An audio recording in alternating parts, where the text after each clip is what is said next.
2026 শিক্ষাবর্ষে পঞ্চম শ্রেণীর শিক্ষার্থীদের প্রাথমিক শিক্ষা সমাপনী পিইসি পরীক্ষা এবং অষ্টম শ্রেণীর শিক্ষার্থীদের জুনিয়র স্কুল সার্টিফিকেট জেএসসি পরীক্ষা হবে কি না, হলে সেটা কবে শুরু হবে এ বিষয়ে স্পষ্ট তথ্য জানিয়ে দিব আমাদের আজকের ভিডিওতে। বছরের শুরুতেই আমরা সঠিক তথ্য তোমাদেরকে জানিয়ে দিতে চাই, যাতে তোমরা পরীক্ষার প্রস্তুতি খুব ভালোভাবে নিতে পারো। সো শুরু করার আগেই সবার কাছে ছোট্ট একটা রিকোয়েস্ট করছি, যারা এখনও আমাদের চ্যানেলটিকে সাবস্ক্রাইব করনি তারা এখনই সাবস্ক্রাইব করে রাখো, তাহলে পড়াশোনার সকল তথ্য এবং পরামর্শ সবার আগে পেয়ে যাবে। সো প্রথমে আমরা প্রাথমিক বিদ্যালয়ের পঞ্চম শ্রেণীর শিক্ষার্থীদের প্রাথমিক শিক্ষা সমাপনী বা পিইসি পরীক্ষা সম্পর্কে জেনে নিই। এখানে তোমরা দেখতে পাচ্ছ 2026 শিক্ষাবর্ষের ছুটির তালিকা। এই ছুটির তালিকার নিচের দিকে দেওয়া আছে শিক্ষাপঞ্জি।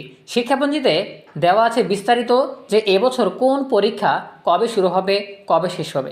সো এখানে দেখতে পাচ্ছ প্রথম প্রান্তিক মূল্যায়ন, দ্বিতীয় প্রান্তিক মূল্যায়ন, তৃতীয় প্রান্তিক মূল্যায়ন, প্রাথমিক বৃত্তি পরীক্ষা। সো এখানে দেখো স্পষ্টত বলা আছে যে প্রাথমিকের বৃত্তি পরীক্ষা অনুষ্ঠিত হবে, পঞ্চম শ্রেণীর শিক্ষার্থীদের বৃত্তি পরীক্ষা অনুষ্ঠিত হবে, কিন্তু কোনো বোর্ড পরীক্ষা, পিইসি পরীক্ষা বা প্রাথমিক শিক্ষা সমাপনী পরীক্ষা অনুষ্ঠিত হবে না। যদি প্রাথমিক শিক্ষা সমাপনী বা পিইসি পরীক্ষা হওয়ার সম্ভাবনা থাকতো তাহলে অবশ্যই এখানে তারিখ উল্লেখ করা থাকতো। সেখান থেকে স্পষ্ট বোঝা যাচ্ছে যে পঞ্চম শ্রেণীর শিক্ষার্থীদের বৃত্তি পরীক্ষা হবে, কিন্তু পিইসি পরীক্ষা বা প্রাথমিক শিক্ষা সমাপনী পরীক্ষা হচ্ছে না। এবারে আমরা মাধ্যমিকের শিক্ষাপঞ্জি দেখার চেষ্টা করি।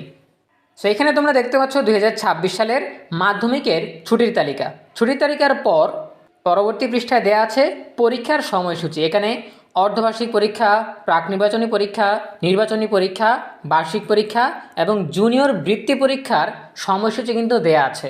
সো এখান থেকেও বুঝতে পারছো যে অষ্টম শ্রেণীর শিক্ষার্থীদের জুনিয়র বৃত্তি পরীক্ষা হবে, কিন্তু জুনিয়র স্কুল সার্টিফিকেট জেএসসি পরীক্ষা হবে না। যদি জেএসসি পরীক্ষা নেওয়ার কোনো সম্ভাবনা থাকতো তাহলে অবশ্যই এখানে তারিখ উল্লেখ করা হতো। সো আশা করি তোমরা বুঝতে পেরেছো, পঞ্চম শ্রেণীর শিক্ষার্থীদের বৃত্তি পরীক্ষা হবে, অষ্টম শ্রেণীর শিক্ষার্থীদের বৃত্তি পরীক্ষা হবে, কিন্তু পিইসি আর জেএসসি পরীক্ষা হবে না। সো বৃত্তি পরীক্ষার প্রস্তুতি নেওয়ার জন্য তোমাদেরকে বছরের শুরু থেকেই প্রস্তুতি নেওয়া শুরু করতে হবে। এজন্য বছরের শুরু থেকেই আমরা তোমাদেরকে সঠিক তথ্য জানিয়ে দিলাম। আশা করি বুঝতে পেরেছ। এ বিষয়ে তোমাদের যে কোনো প্রশ্ন কিংবা মতামত জানাতে পারো কমেন্টে। দেখা হবে পরবর্তী আপডেট নিয়ে নতুন কোনো ভিডিওতে। সেই পর্যন্ত তোমরা সবাই ভালো থাকো, সুস্থ থাকো, নিরাপদে থাকো এবং সবসময় ইএনইবি চ্যানেলের সাথেই থাকো। তোমাদের সকলের জন্য রইল অনেক অনেক শুভকামনা। ধন্যবাদ সবাইকে।